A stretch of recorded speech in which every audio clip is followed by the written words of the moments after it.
أنشدت بسم الله ثم الحمد له فالله أهل الحمد إن الحمد له يا ربي أنت كلما رزقتني رأيت خيرا سابغا لا حد له بك الرجاء وحبكم ربي سرى في القلب ثم زانه فجمله أنت الذي سترت ما يعيبني وجدت لي من السلام عليكم ورحمة الله وبركاته. بسم الله والحمد لله وصلى الله وسلم على عبده ورسوله محمد الأمين وعلى آله وأصحابه الغر الميامين ومن تبعهم بإحسان إلى يوم الدين، يوم لا ينفع فيه مال ولا بنون إلا من أتى الله ربنا بقلب سليم. أما بعد. After giving thanks to Almighty Allah subhanahu wa ta'ala and bearing witness to the fact that there is nothing worthy of worshiping except Him alone, and that Muhammad, the son of Abdullah, is His servant and His final messenger, may the peace, blessings, salutation, and commendations of Allah subhanahu wa ta'ala be upon this noble messenger, his household, his companions, and all of those who continue to follow their path till the day of resurrection, the day during which nothing, no amount of money, and no amount of children will be of any significant benefit, except those who have returned to their Lord, except those who have returned to our Lord with a heart that's free from associating partner with Him, with heart that's free from destroying and going against its injunctions. May Allah count us among this set of successful people. Brothers and sisters, yesterday we talked about a major etiquette again that comes up in every activities of our life, etiquette that has to do with talking and the major tenets under it, and we establish it quite extensive enough for us to understand what it is and what it is not. And from there, inshallah, today we'll move on to another major etiquette, which is the etiquette of sleeping, Aadaabul Asharoh. And it is the fifth etiquette in this book, meaning that today marks the middle of our explanation, and inshallah, we are going to finish very soon. قال المصنف وفقه الله, the author, may Allah grant him success, he mentioned Al-Khamis, the fifth etiquette. إذا أتيت مضجعك فتوضأ. If when you intend to go to your bed or wherever place you sleep on, even if it is a mat or cushion, when you intend to go to sleep, فتوضأ, then you should make ablution. وَنَمْ عَلَى شَقِّكَ الْأَيْمَنِ, and you should sleep on your right side. وَاتْلُ آيَةَ الْكُرْسِيِّ مَرَّةً, and you should recite Ayatul Kursi. We all know what Ayatul Kursi is. We should recite it once. وَاجْمَعْ كَفَّيْكَ وَقْرَأْ فِيهِمَا سُورَةَ الْإِخْلَاصِ وَالْمُعَوِّذَتَيْنِ. Then you should bring your two palms together, then read into the whole of your palms Suratul Ikhlas and the two Mu'awwidhatayn, Suratul Falak and Suratul Nas. So in total, you read the last three surah of the Quran. وَانْفُثْ فِيهِمَا, then blow into them. وَامْسَحْ بِهِمَا مَسْتَطَعْتَ مِنْ جَسَدِكَ, then use these two palms of yours that you've recited and blown into, use it to rub over parts of your body that you are capable of touching. تَفْعَلْ ذَلِكَ ثَلَاثًا, you're going to do this 3 times. So you pull them up, you recite into them, blow into them, and rub them over your body. 1, you do it again. 2, you do it the same thing again. 3. That is what you're going to do. Now, that is the statement in short.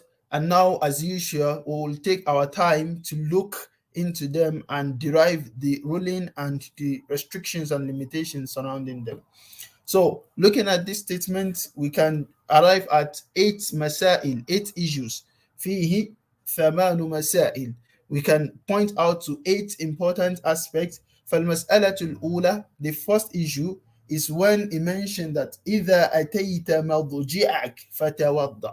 When you intend to go to sleep, then you should perform ablution. It should be noted that the sleep we're talking about here has to do with the longer sleep at night, not your siesta during the day or a quick nap you took, but rather the sleep you go through at night. That heavy sleep is what is referred to in this context. So when you intend to retire to your bed or to retire to whatever place you sleep on, even if it is smart or anything, but that extensive sleep, that intensive one that we do over the night, is what we refer to here. This etiquette does not cover your nap or your siesta. You do not have to perform ablution before you nap or before you go for your siesta. But if you do that, then it is fine, but it is not upon you in any way.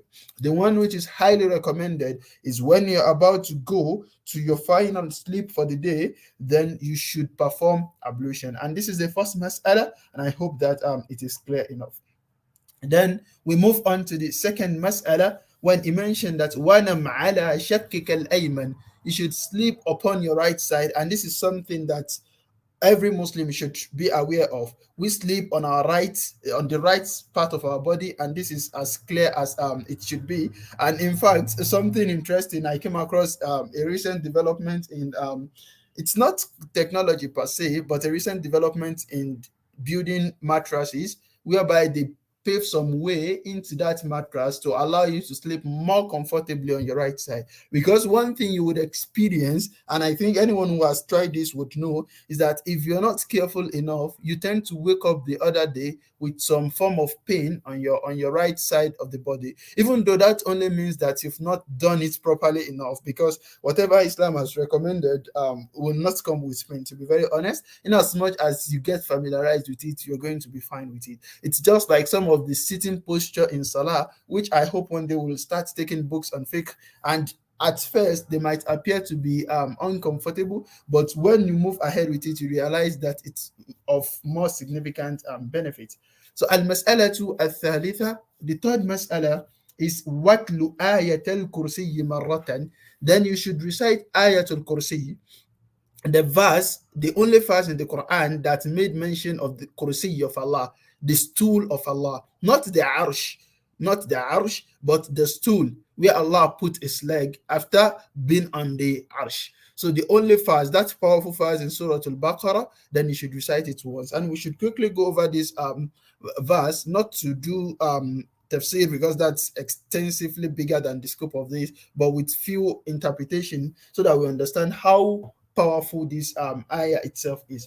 So Allah mentioned that Allahu la ilaha illa huwa al-hayyul qayyum. Allah, there is nothing worthy of worshiping except him. Al-hayy, the ever living, al-qayyum, the one who sustains everything. La ta'khudhuhu sinatun wa la nawm. This Allah that we are talking about, our own Lord, la ta'khudhuhu sinah, he does not slumber, talk less of sleeping. Lahu ma fi samawati wa ma fil ard. To him belongs whatever is in the heavens and whatever is on the earth. Even whatever is between the two. To Allah belongs all of this. Man dhal ladhi yashfa'u indahu illa bi'idhni. Who will intercede in the sight of Allah except with Allah's permission? Who is going to intercede for anyone? Who is going to request assistance or permission for anyone except with the permission of Allah? يَعْلَمُ مَا بَيْنَ أَيْدِيهِمْ وَمَا خَلْفَهُم. Allah knows that which is happening to us in this world, وَمَا خَلْفَهُم, and what will happen to us in the hereafter, after this world. وَلَا يُحِيطُونَ بِشَيْءٍ مِّنْ عِلْمِهِ إِلَّا بِمَا شَاءَ.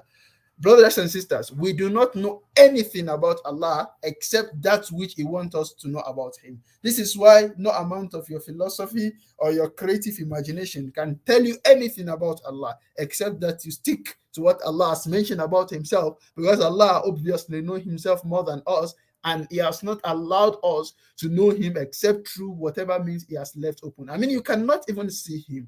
So we do not know anything about this Lord except what He has told us. And indeed, what He has told us is sufficient to know that He is the one who owns the heaven, who owns the heart, who makes them stand. And all of this, they are enough for us. So, وَلَا يُحِيطُونَ بِشَيْءٍ مِّنْ عِلْمِهِ إِلَّا بِمَا شَاءَ. We do not know anything about Him, in as much as He knows about what is happening to us here and what will happen to us eventually. We do not know any such thing about Him except what He has informed us in the Quran and through the Messenger sallallahu alaihi wasallam. وَسِعَ كُرْسِيُّ السَّمَاوَاتِ وَالْأَرْضِ. Now, this is where the name of this verse was derived from. His kursi, his tool of power, where he put his leg, is wasi'ah. It's more wider than both the heaven and the heart combined. وَلَا يَؤُودُهُ إِفْذُهُمَا. And the protection of this heaven and the heart never tires him. He is the one protecting them, preserving them consistently from the beginning of time till the very end. وَهُوَ الْعَلِيُّ الْعَظِيمُ. And this is Allah, Al-Ali Al-Azim. So this is Ayatul Kursi in short, and it's a powerful fast that literally every Muslim must have off hand, because it has a lot more impact even beyond sleeping. I mean, we sleep every day and we are required to recite it before sleeping. So obviously something you require every single day, you must have memorized them. And given that the advantages and the uses of Ayatul Kursi extend beyond this singular usage. So we are required, we've mentioned that when you go to your bed, you make ablution, and then you sleep on your right side, then you recite Ayatul Kursi. That is the third mas'ala. Now we move on to al-mas'alatu al-rabi'ah. Wajma' kaffayk. You bring your two palms together, you bring them by their side such that they are like a single entity. That is the fourth mas'ala. As simple as it looks, it is part of the etiquette. So whatever comes after this, you do not do it with your palms widespread, but rather you do it after you've brought your palms together. You are not required to have done that by the time you recite Ayatul Kursi, but if you do it, it's fine. But whatever comes after this now, it has to be done after your two palms have been brought together, because this other recitation will actually be recited into the palms. So al-mas'alatul khamisa, the fifth mas'ala, is when he mentioned waqra fihima surat al-ikhlas wal ma'awwidhatayn. Then you read into these two palms that have been brought together. You read Surat al-Ikhlas, Qul huwallahu ahad, till the end. Mu'awwidhatayn refers to the two surah that the Messenger sallallahu alaihi wasallam used to seek protection from Allah, and has been recommended for us to seek protection from Allah in many situations. So, and that is Surah Al-Falaq and Surah Al-Nas. So in short, you recite the last three surah of the Quran into your two palms. So that's what you're going to do. Now listen, you do it one time and then you move on to the next thing. So al-mas'alatu as-sadisa, the sixth mas'ala, the sixth issue is that wamfuth fihima, then you blow into them gently. The purpose is not to fill your hand with saliva, it's just to blow into them. You understand? That is the sunnah. It's not like the hair you are blowing has something special to do. So do not worry about the quantity of hair or the quantity of humidity that comes with the hair you are blowing into your hand. Believe me, this is something I used to worry about. But any of the prayers that require you to blow, there is no power exactly in your blowing. It is just you following the sunnah. So you don't have to blow a lot of saliva into your hand. Just blow into those palms gently. Then the seventh mas'ala is that wamsah bihima mastata'ta min jasadik. Then you use these two palms that you have recited into and you've blown into, you use them to rub over whatever part of your body you are capable of touching. And pay attention to the keyword here, whatever part of your body you are capable of touching. You are not required to make taklif, to inconvenience yourself, to make yourself uncomfortable, all in the name of trying to rub over your body. It is not required that you rub over every part of your body. Just rub over that part of your body you are capable of. Imagine you are already in the sleeping posture, and then you've done this. You do not need to start bending over and trying to rub over your feet and anything. No. Okay, so what you are required to do is rub over that part of your body you are capable of. It doesn't mean that the part that you've not rubbed over is left unprotected. No, this is just the sunnah. Now, this is the seventh mas'ala. Now, follow me.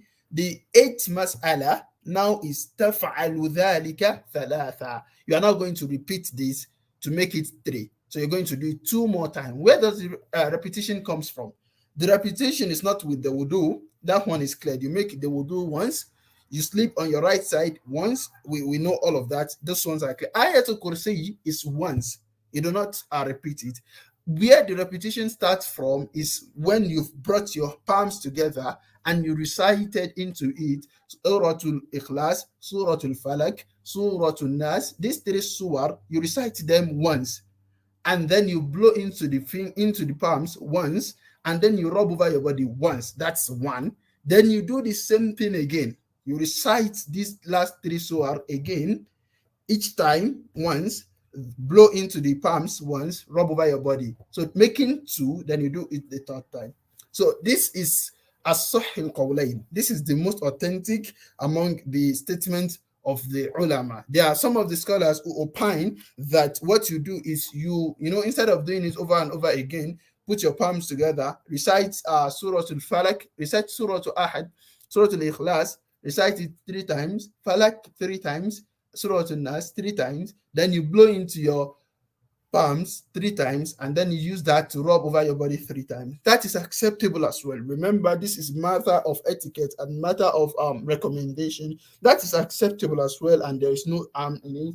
But what seems to be more appropriate, wallahu a'lam, is that you do it singularly and to make it 3 times. So you recite this surah singularly, each time once, then you blow once, rub over your body once, do it again, and do it again. And that is what is known. So, brothers and sisters, in short, this is the etiquette of sleeping, as simple as it appears, and it comes with a lot of significance and benefit that the scope of this class does not exactly cover. But inshallah, we hope to have classes on some of the benefits of this thing. But the point is, you do not have to wait till you know the benefit. What you need to know is that this is the recommendation from Habib al-Mustafa sallallahu alaihi wasallam, from the Messenger sallallahu alaihi wasallam, and he recommends not that which is harmful or that which is useless. All his recommendations are of significant benefit. So as usual, you're going to run over them again in summary, and then we'll call it a day. Inshallah, we continue tomorrow. So,